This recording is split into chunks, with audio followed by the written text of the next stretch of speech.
नमस्कार दोस्तों, स्वागत है आपका हमारे चैनल स्टडी थेरेपी में।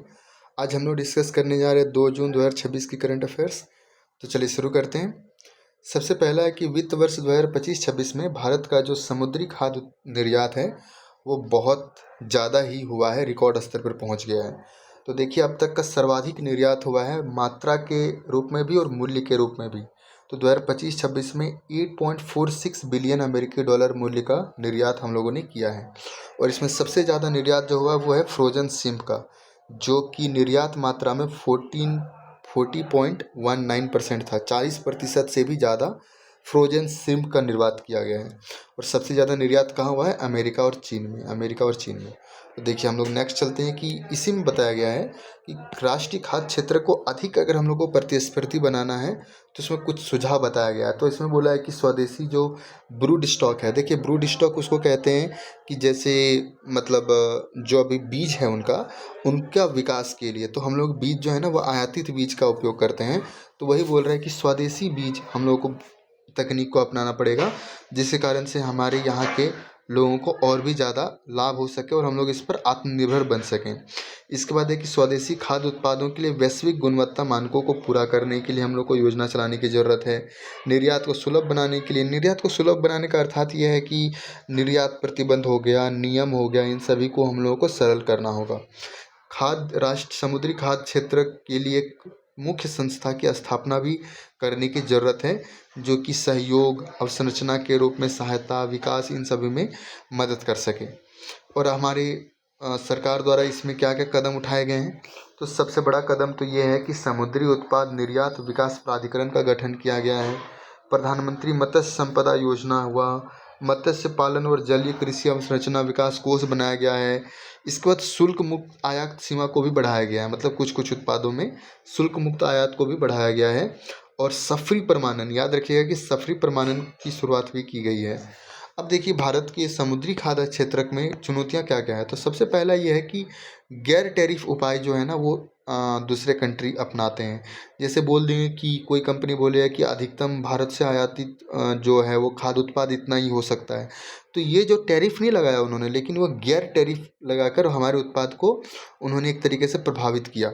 इसके बाद एंटी डंपिंग शुल्क भी लगाया जाता है और काउंटर वेलिंग ड्यूटी भी लगाया जाता है, जो कि WHO नहीं, WTO द्वारा स्वीकृत है, लेकिन इन सभी का गलत तरीके से उपयोग कर इन पर हम लोग को मतलब रोका जाता है, एंटी डंपिंग शुल्क और काउंटर वेलिंग ड्यूटी। इसके बाद अलग अलग स्रोतों पर निर्भर हम लोग को रहना पड़ता है इनको लेकर, क्योंकि सीज़न अलग अलग है, जगह अलग अलग है, तो एक प्रकार से हमें पता नहीं चल पाता है।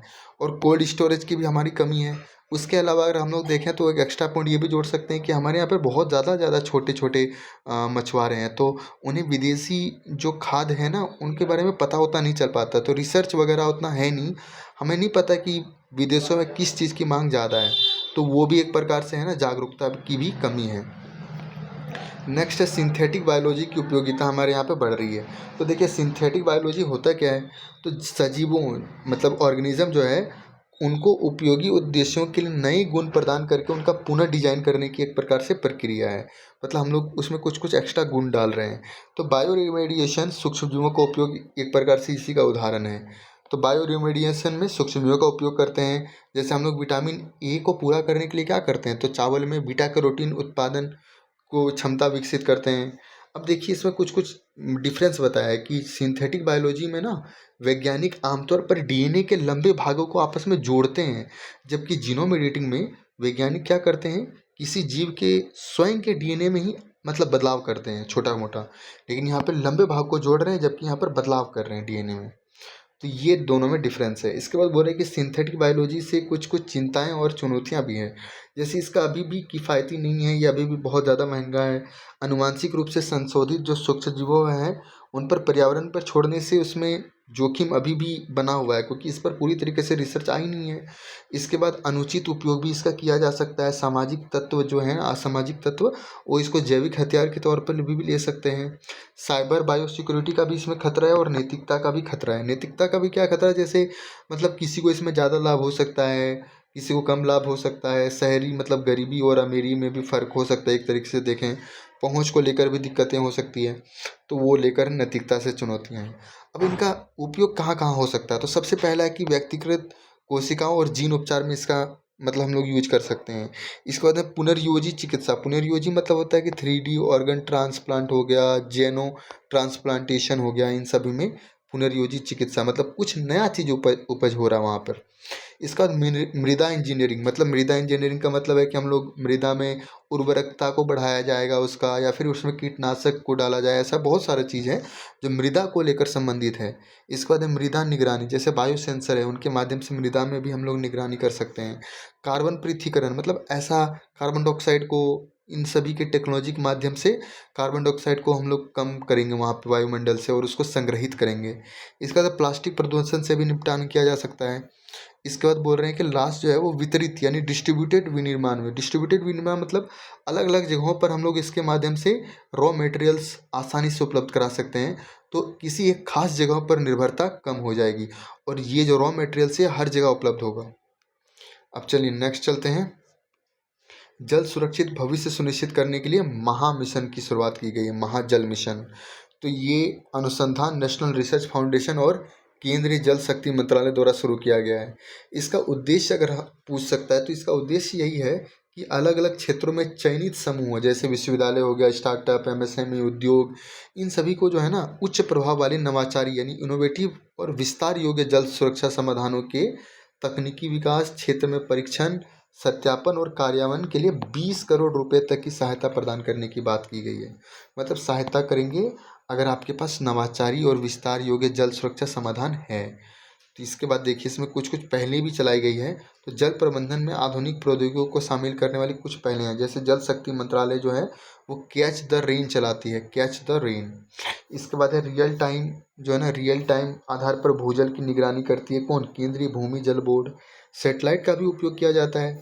Gravity recovery and climate experiment, grace experiment के तहत हो गया, या फिर निसार यानी NASA ISRO synthetic aperture radar mission, इसके तहत हम लोग इसका निगरानी भी कर रहे हैं मतलब जलों का। इसके बाद बोल रहे हैं कि जलापूर्ति और सीवरेज परियोजनाओं के अंतर्गत सुपरवाइजरी कंट्रोल एवं डेटा एक्विजिशन यानी स्काडा, इसके तहत भी हम लोग देख सकते हैं। अब देख रहे हैं कि जल जो सुरक्षित भविष्य की दिशा में अभी हम लोग आधुनिक प्रौद्योगिकी क्या क्या भूमिका हो सकती है। तो जल लेन देन को सुरक्षित रूप से दर्ज करने के लिए ब्लॉकचेन तकनीक हो गया, internet of things sensor, remote sensing, machine learning का उपयोग, ग्राफिक फिल्टर्स, सौर विलयीकरण और फॉरवर्ड ऑस्मोसिस जैसी नई तकनीकों के माध्यम से जल उपचार हम लोग भी कर सकते हैं। फिर डिस्ट्रीब्यूटेड वाटर सिस्टम से होता क्या है कि वर्षा जल संचयन और ग्रे वाटर पुनर्चक्रण मतलब जैसे क्रिया को संपादित कर सकते हैं। और परिशुद्ध यानी प्रिसीजन कृषि से सेटेलाइट हो गया या फिर और भी बहुत सारे इंटरनेट ऑफ थिंग्स हैं, उनके माध्यम से हम लोग जलों को बचा सकते हैं। तो प्रिसीजन फार्मिंग भी एक तरीके से इसका मतलब भूमिका में आ जाता है। नेक्स्ट खबर है मध्य पूर्व में जो युद्ध हो रहा है, भारत मध्य पूर्व यूरोप आर्थिक गलियारे का भविष्य, उसके अंतर्गत क्या है, तो अभी हम लोग वही देख रहे हैं। तो सबसे पहला है कि भारत मध्य पूर्व आर्थिक गलियारा है क्या। तो यह भारत, अरब प्रायद्वीप, भूमध्य सागरीय क्षेत्र और यूरोप के बीच को बढ़ावा देता है। तो ये देखिए भारत, इसके बाद बोल रहे हैं अरब प्रायद्वीप, और अरब प्रायद्वीप के बाद भूमध्य सागरीय क्षेत्र, और ये हुआ यूरोप। इन सभी के जो व्यापार को बढ़ावा देगा ये G20 शिखर सम्मेलन जो 2023 में भारत में हुआ था, वहाँ पर इसकी घोषणा की गई थी। इसमें प्रमुख 2 कॉरिडोर हैं। तो एक है ईस्ट कॉरिडोर। तो ईस्ट कॉरिडोर है भारत को, है ना, वो अरब खाड़ी से जोड़ता है, अरब की खाड़ी से जोड़ता है भारत को, तो ये हो गया ईस्ट कॉरिडोर। इसके बाद होता है नॉर्थ कॉरिडोर, जो कि खाड़ी देश जो है उन खाड़ी देशों को यूरोपीय बाजार से जोड़ता है, खाड़ी देशों को यूरोपीय बाजार से। अब देखिए परिवहन समय में 40% और लॉजिस्टिक की लागत में 30% की कमियाँ लाने का मतलब अनुमान लगाया गया है भारत के संदर्भ में। लेकिन इसके खिलाफ कुछ कुछ चुनौतियाँ भी हैं। तो चुनौतियाँ हैं कि इजराइल और ईरान के बीच जब भी युद्ध चल रहा है, फिर व्यापार मार्गों में भी अभी व्यवधान बहुत ज़्यादा हो रहा है। जैसे हार्मुज जल संधि जो यहाँ पर है, हार्मुज जल संधि, यहाँ पर बहुत ज़्यादा चोकिंग पॉइंट अभी चल रहा है जो कि ईरान के द्वारा किया जा रहा है। फिर इजराइल और अरब देशों के बीच कूटनीतिक संबंधों में भी तनाव आ गया है, क्योंकि इजराइल जो है वो ईरान पर हमला कर रहा है और ईरान जो है वो अरब देशों पर हमला कर रही है। हितधारकों के अपने अपने अलग अलग हित भी हैं, तो जिसके कारण से एक सहमति नहीं बन पा रही है। तो देखिए इसमें हम लोग को आगे की राह अगर हम लोग देखें तो पश्चिमी एशियाई कूटनीति को हम लोग को सुदृढ़ करना होगा, क्षेत्र में शांति को बहाल करना बहुत ज़्यादा जरूरी है। इसके बाद बोल रहे हैं कि शुरुआती परिणाम दिखाने के लिए सबसे पहले मुख्य और आवश्यक अवसंरचनाओं को प्राथमिकता हम लोग को देनी होगी, जिसके कारण से रिजल्ट भी दिखे और इन लोगों को प्रोत्साहन भी मिले। भागीदारों के साथ आर्थिक और व्यापारिक संबंधों को सुदृढ़ करना होगा। तो ये सब ये बात है। अगर हम लोग देख लें तो इसमें क्या क्या बंदरगाह आते हैं, तो एक है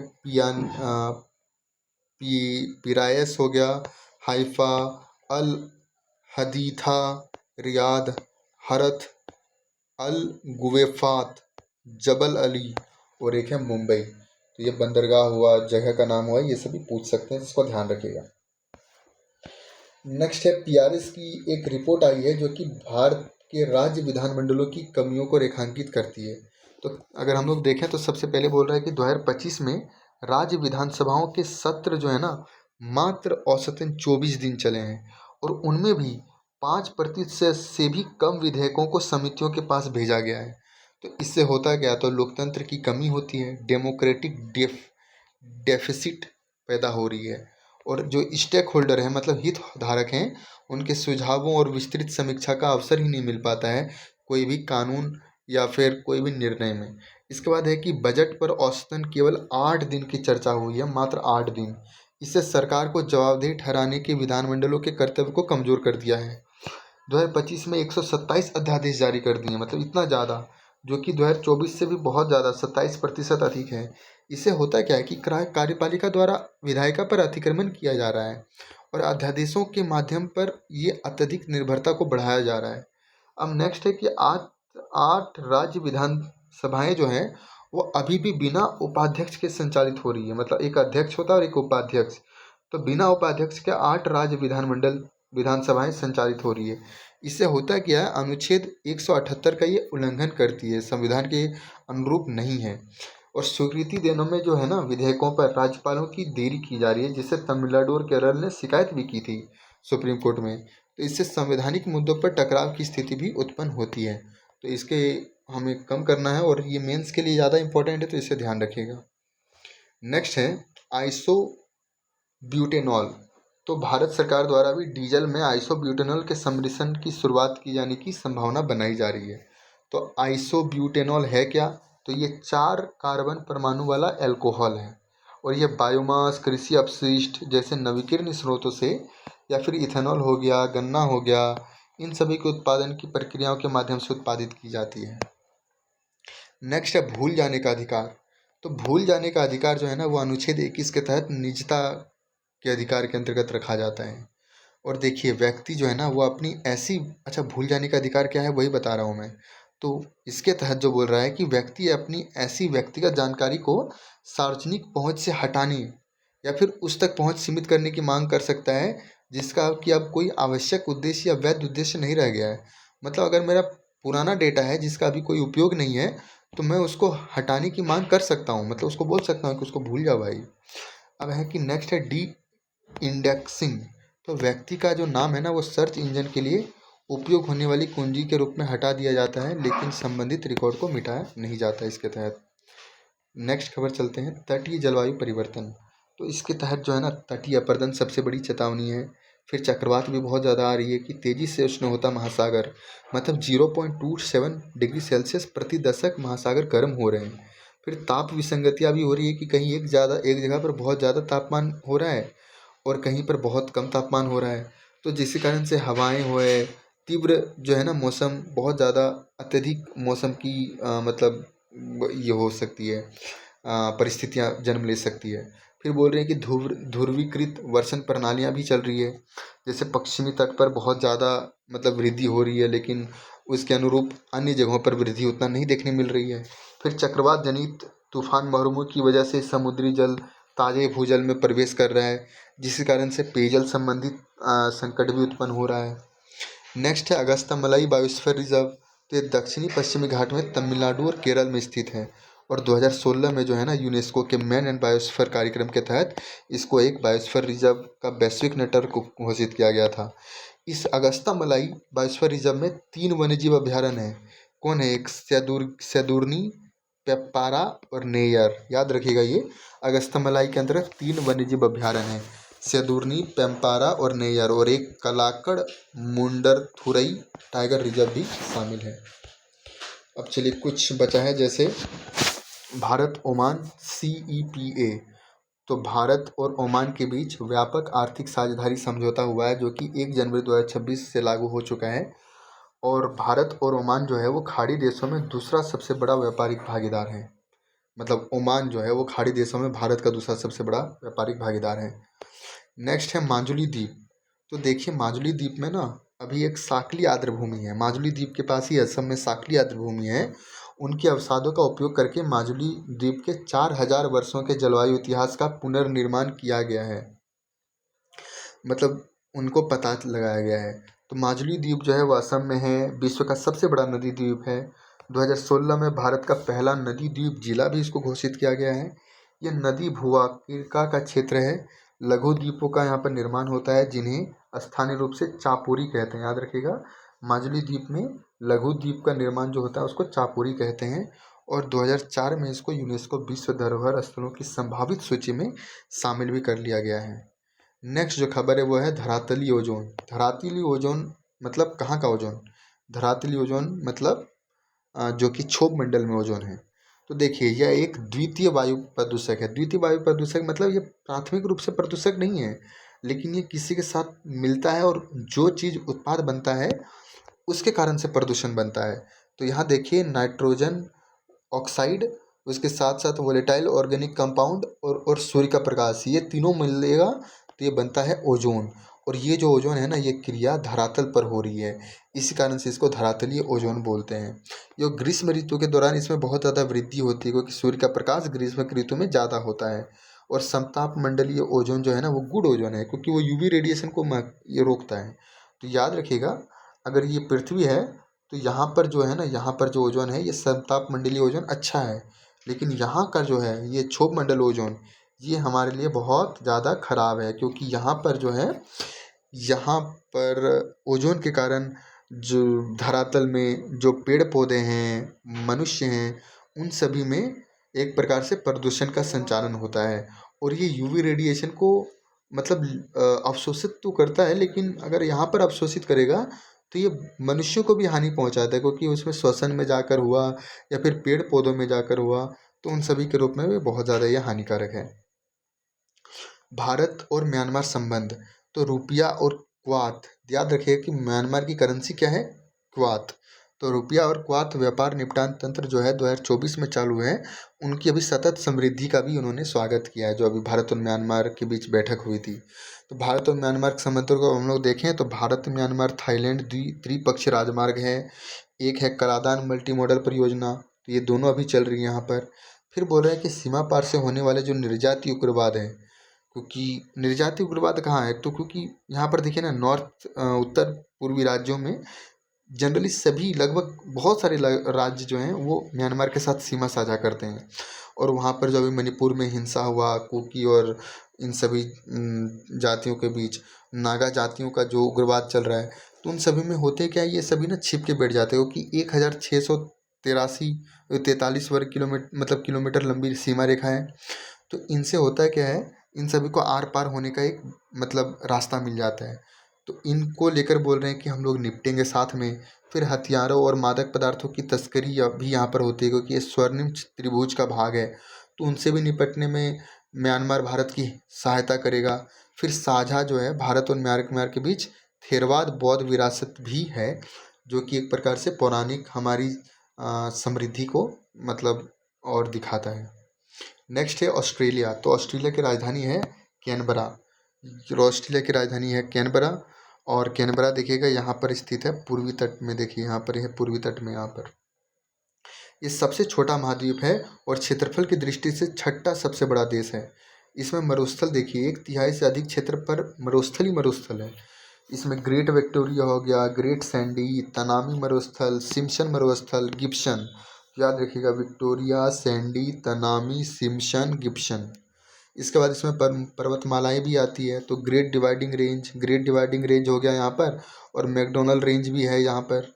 और इसके बाद है नदियाँ। तो नदियाँ में आता है मरे डार्लिंग और मुरबीजी, लाचलन भी एक नदी है। तो यहाँ पर 3 इंपॉर्टेंट नदियाँ बहती है। फिर यहाँ पर देखिए ये जो है ना कोरल सी तो कोरल सी में ग्रेट बैरियर रीफ भी है और ये विश्व की सबसे बड़ी प्रवाल भित्ति है। तो इसी के साथ हमारा आज का न्यूज़पेपर एनालिसिस खत्म होता है, करंट अफेयर्स का वीडियो खत्म होता है। आप लोग अपना ध्यान रखेंगे, मिलते हैं अगले करंट अफेयर्स की वीडियो पर। Good bye.